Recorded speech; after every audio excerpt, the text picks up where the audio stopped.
Welcome, everyone, to the dance floor, where life lessons are learned through the art of dance. I'm your host, Anna Harsh, and today I have a very special guest, the director, choreographer, and dancer, as well as a really good friend of mine, Mr. Geoff Steele. Welcome to the dance floor, Geoff. Oh my goodness, I am so honored to be here. Listen, we usually talk every day, and we've been at least best friends since, I don't know, 1980, blah, blah, blah, blah, something or another. The blur remedy. And we've been chatting about dance with the pandemic a lot in the last year, for sure.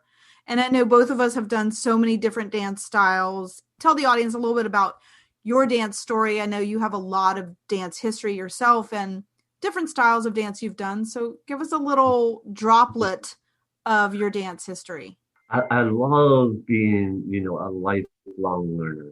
And I think that's one of the things I think that is important to touch on is, I know you asked for my history, but being a lifelong learner, I think is part of that history of knowing that when you're taking from a studio, a lot of times once you graduate, that's the end of your dancing. Right. A So, lot of dancers are like that. yes, But you and I at the age of 18 was like, this is where we begin. This is where we're yes, starting. right. And knowing that and being aware of that. You do start to realize what dance can do for you. And a lot of studios end, you're right, a lot of studios end when you graduate from high school. But I think you and I took a different path where that's where we started really getting into dance and doing our art form in a really higher level. Absolutely.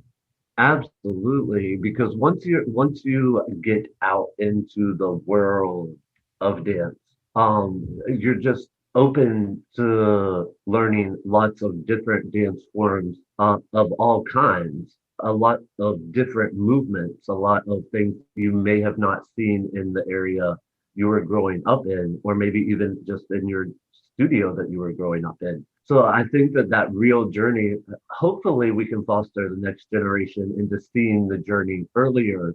But I think that that journey does really open so much for the people who know that they are dancers, who know that this is their calling, who know that this is what makes them happy.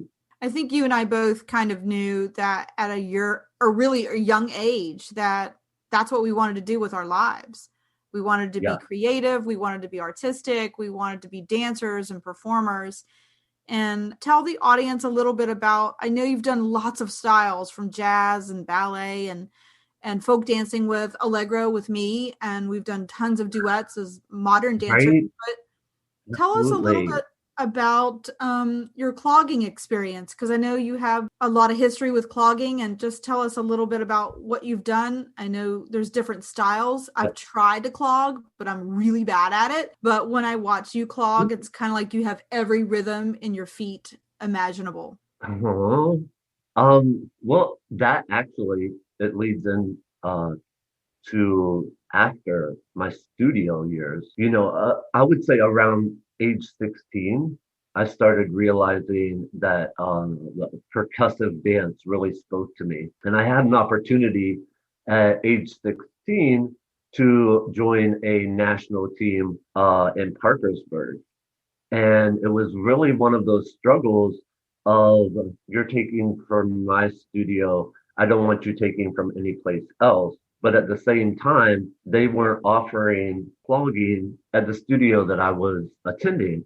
So I had to go, and I think that because they weren't offering it, it wasn't one of those things that they could stick to as far as we don't want you to take something that we're already offering from somebody else. Right. And thank goodness, it was one of those things that I was able to actually do because of them not offering it. But at 16, going to Parkersburg, which is about an hour from where I lived at that time, and Yeah, we're then talking practice. about Parkersburg, West Virginia, because Sorry, on the other side of the state. So yeah, I think we both have experienced like driving far distances to, take something new into our yeah, dance repertoire. I danced with a ballet company in Parkersburg, West Virginia as well, and auditioned and did lots of nutcrackers and different kinds of ballet performances with them because I just didn't have that opportunity in Yeah. my hometown. So yeah, we strive to keep searching. Like you said, it's that thirst of knowledge to keep growing and learning more. And I know that you even competed with clogging, right? You've won a lot of Yeah. awards with clogging. Yeah. Tell us a little bit about that because that wasn't in West Virginia. Correct. Well, I think that is a thing, for dancers growing up in rural areas. Right. You're going to have to travel to find some of these classes that you might want to take, even being offered. So being that dedicated to that craft and finding the money for gas to get there and then finding the money to take the class and then really being able to dedicate the time to it. So on Saturdays, we would practice for 8 hours. Oh my goodness. And right. So through the week, usually I was taking my normal dance classes, my that through the week, and then on Saturdays it was an 8-hour clogging practice in Parkersburg. But that's really what opened us up to the national level of competing. And my instructor there, or my coach there, was really into pushing us to do better, to work harder. She was very encouraging. And because we were with other dancers that were of a higher clogging, a more advanced clogging, it made us want to be better dancers. But nothing compares to when you think you're a good dancer and you go to your first national convention dedicated to one particular art form, and there's a little 6-year-old down by your knee, and she is going to town and making all of these percussions, and her sound is so clear, and her staccato, and everything is great, and you're like, if I only started younger. Yeah. Yeah. At that moment, you realize, oh, I I need need to to be, step my game up. I need to step up my game. I need to try harder for sure. Yes. And so on the national level, it was easier to do that because that's when you would get into okay, this class is for beginners. This class is intermediate. This class is advanced, super advanced. So they marked it off into those 4 categories. Wow. And it was great to be able to have those options because they would lay it out in a syllabus style of who was teaching in which hall and to what song and all of this. But yeah, as far as getting to that super advanced stage, there was a lot that I wouldn't have been able to do if I wasn't doing it on the national level.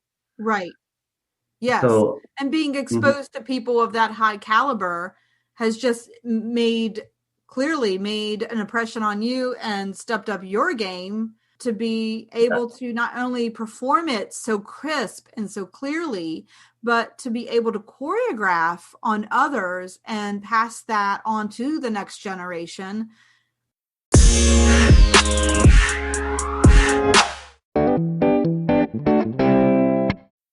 Clogging, where does it come from? we like to call it a melting pot of all of American dances. I don't want to say American, I want to say Appalachian because it Yeah, comes from that region particularly, but it's become a melting pot. right. So we have a lot of different influences in it, but it started from people having barn dances Okay. and people wanting to add percussion to the guitar, to the fiddle, to the instrument that was being played there. So you would have the main drum going, and then you would have mainly the fiddle. But a lot of it was just, how when you're playing a fiddle or you're playing an instrument, you'll keep the time with the stamping of the foot on the floor. So that was actually okay. They're hitting that nice hollow sound on every beat, and then people Like a actually downbeat. started realizing, yeah, and actually started realizing, hey, what if I add a ta into it? Has a lot of layers to it.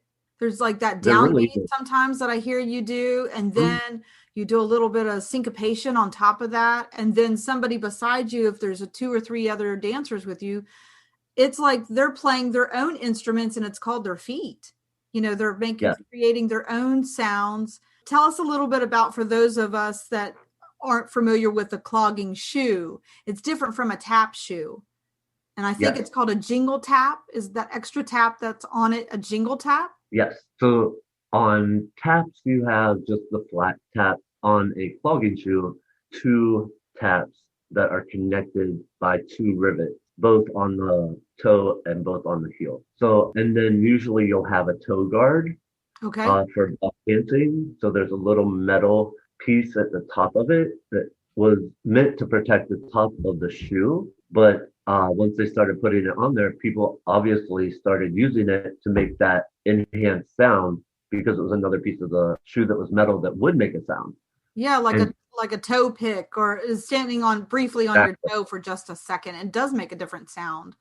yes, That has kind of happened in tap dancing as well, and I know that I've seen that in the clogging realm as well. They'll go up on their toes to do some kind of trick move or some advanced little flair to add to the choreography. Would you consider some of the clogging dancing in general like square and social, like community dance?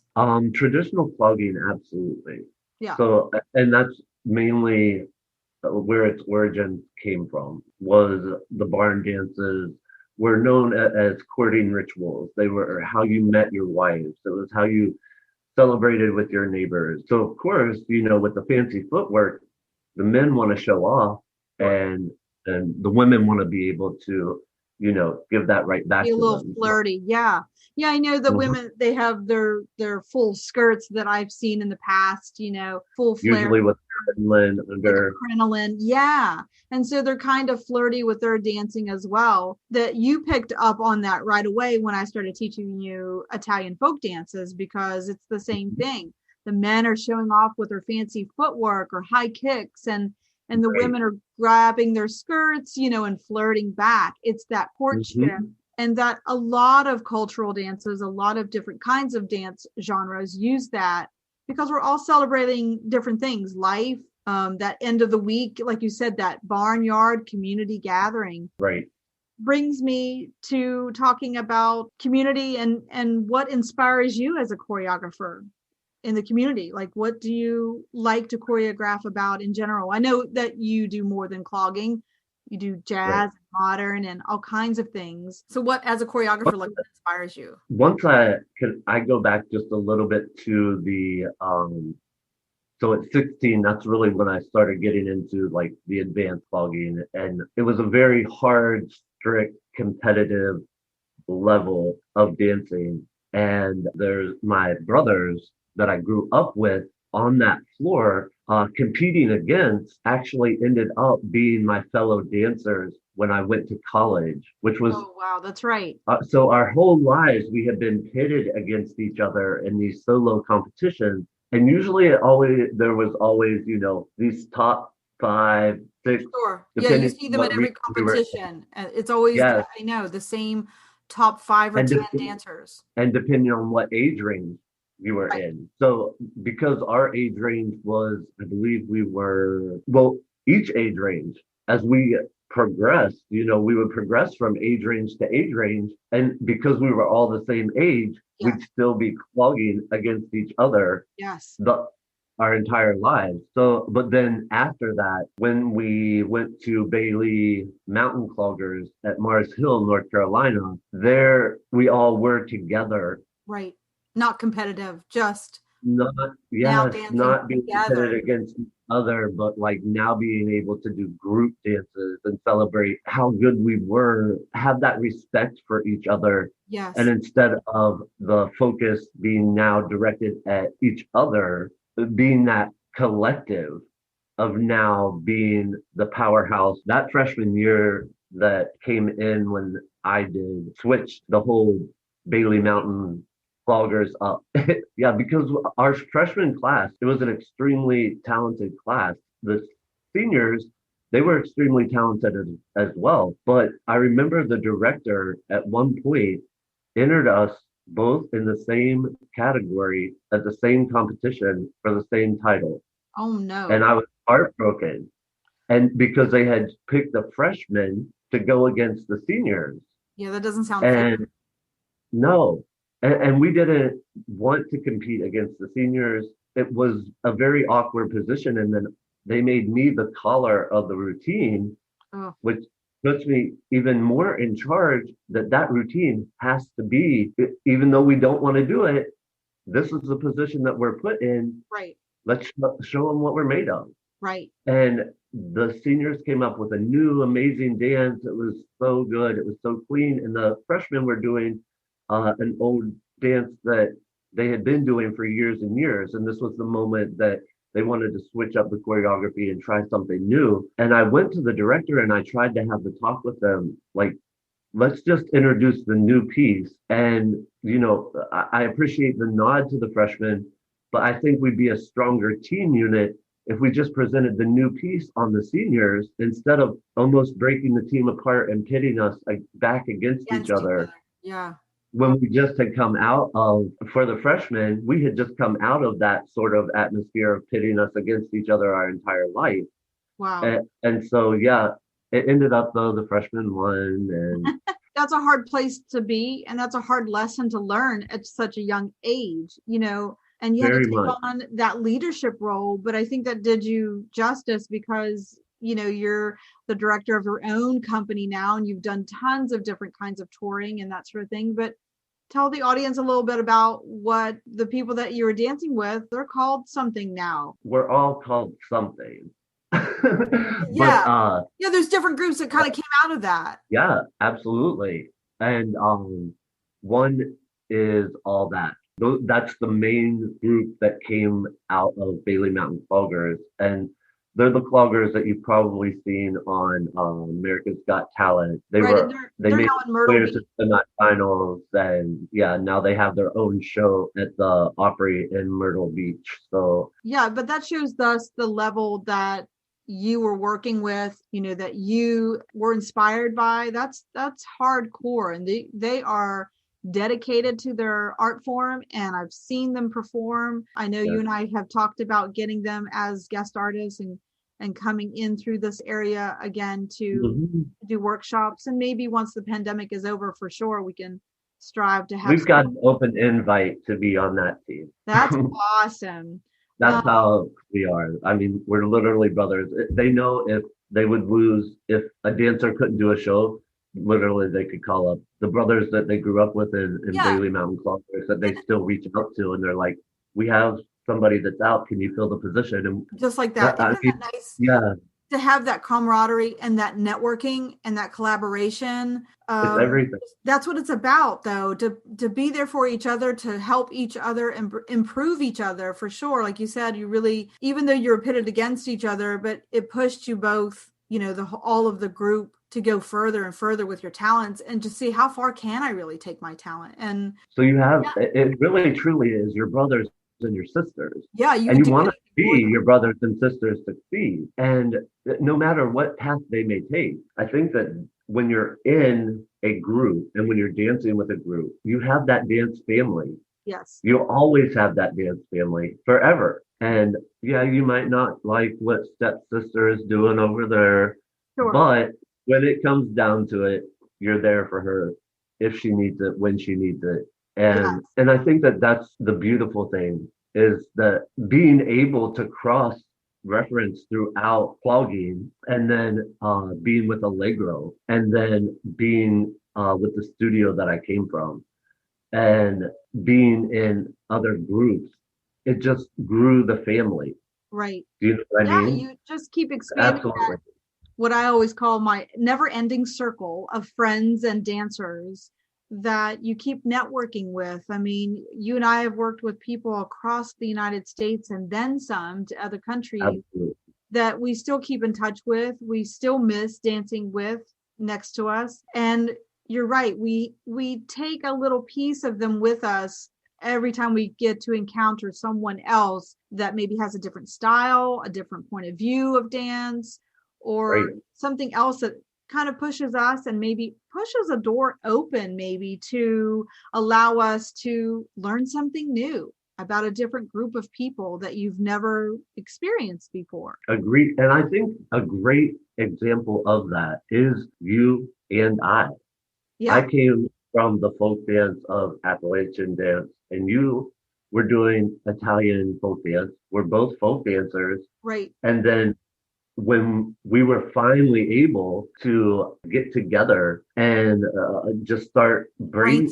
start Yeah, talking, yeah, and from that moment, it was like this is a piece of my family that I want to know more about. yeah, So from that very inception, and I think that that's what a lot of people miss yeah, sometimes, is that just that gratitude and that being thankful of seeing somebody do something else, but yes, seeing them do it so well yes. that you don't separate yourself from it. You want to be a part of it. Right. Yeah, that's why I never understood jealousy in a sense in Mhm. dance. If you want to strive to be that good, then work Yeah. hard, you But the know, hour, without that jealousy attached to it, and be proud of your friend doing those amazing things on stage. I know whenever I was doing a show or whenever you were doing a show, like with your studio or my studio back in the day, would say, "Hey, Anna, can you come and do a piece with me in the show?" Absolutely. Why not? Let's have fun. And then I would say, "Hey, Geoff, can you come and teach a percussion class or teach my tap class something new today?" Or whatever we were working on. You were always a guest artist in my studio as well. And it just pushed us both in directions where we're like, "Hey, that was fun. Let's do that again." Because I came up with some new cool ideas for choreography. right? I mean, I know I call you all the time and go, "What about this?" And I might do something. You're like, "Oh, and here's the end of that phrase. Here's how it should go." Right. Absolutely. It became a conversation almost Yes. of and that was one of the things that I was thinking about today, about putting the conversation and putting the sentences and making sure the words in your sentences are in order so that the story makes sense. Yes. Yeah, We should always I speak really clearly. like, yes, I think that what happened with that, when our studios were valuing what each other was bringing to the community, and you were coming to my studio for classes, I was coming to your studio for classes, it opened up a brand new world for our students to Yes. realize, wow, what I think that it did, honestly, it didn't necessarily open a brand new world to our students, but it allowed them to see something that wasn't going on in the area prior, which Hmm. was camaraderie between two studios. Yes. Unfortunately, in the area that we live in, that was just the gist of it. Yeah, and I So know I we're both out of studio world now as we think thank goodness. Amen. And I know I guest artist now and then for studios here and there in several states, but not on a full-time basis anymore, which I'm glad about. I like going to different studios and just being a guest, but it still happens today. Studios are pitted against each other, and if they just understood that you can learn more from being together than you can from yes, being apart.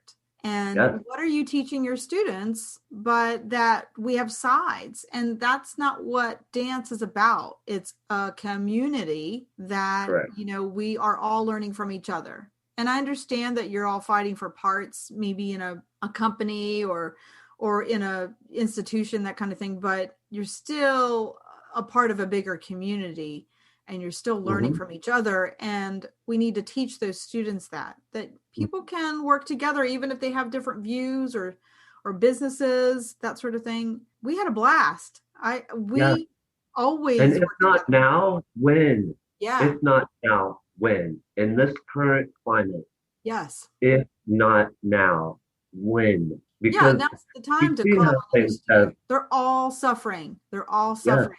Some studios are still and closed, some are closed forever. They've closed their doors forever and they just can't afford to be open. But now's the time to get together. Now's the time to collaborate and say, "Hey, let's all do a show together." I yeah, know I've tried, you've tried to contact people recently and say, "Hey, do you want to do a collaboration and get together?" And they're like, "Well, I'm kind of doing my own thing," and yes. that doesn't work. And it's so weird almost because we're in this new performance sort of area with everything being virtual. Right. And with all the people that we know, all the people that we've danced with, that I know if either of us would say, hey, we're doing a show and we'd really like to include you, would say, absolutely, I'm in. Yeah. Just like we were talking earlier about, now with it all being virtual and we're not necessarily bound by geographic boundaries anymore. Friends in New York City that we can call on. We have friends, like I said, my friends at Myrtle Beach, they would love to do something. But I think, it's about offering people that opportunity. Yeah. Reaching back to But help. yeah, Not having that, like there's strings attached. Like, oh, well, if you're going to do this for me, then, I'm going to have to do or that. that opportunity presents itself, Right. accept that opportunity, be Yeah. in that opportunity, do that opportunity because there are a million other people that they could have called. Yes, You know what I absolutely. mean? When somebody offers something, you're right. Say yes to them because Yeah, they didn't have right to. now, Yeah. yeah, it's a scary time, but it also can be such a beautiful time because of the virtual world that we Right. live in now. We can call on our friends from all across the globe to create this beautiful, magical piece, show, routine, choreography, dance. Hey, you want to teach a class? Are you teaching any classes that we could be a part of? Yes. Looking and being able to virtually taking your classes that you offer, it brings that back to that familiar bond. It Sure. creates that safe space that you need. Yeah, that It you creates remember and that you want to be a part of again. and that you can't do currently because a lot of studios are closed. Right. But here we have the opportunity to do it in our own living room. Absolutely. You and I Yeah. have always talked about, oh, if we could raise enough money to take the group, X, Y, and Z place. Well, Hmm. that doesn't always happen, but now it can. And Yeah. that's an amazing thing.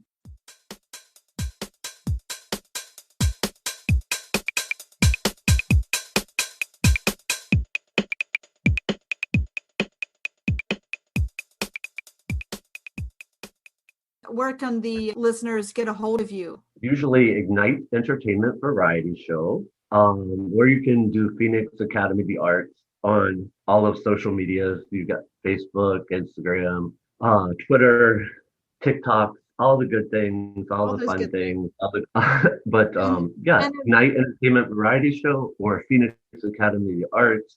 so yeah, if you want to That collaborate with Geoff or, maybe hire his group virtually, I think these are great gifts. Give the gift of dance and performance. They are available to do something fun for you and your family to really celebrate those wonderful memories that we have all year round, really.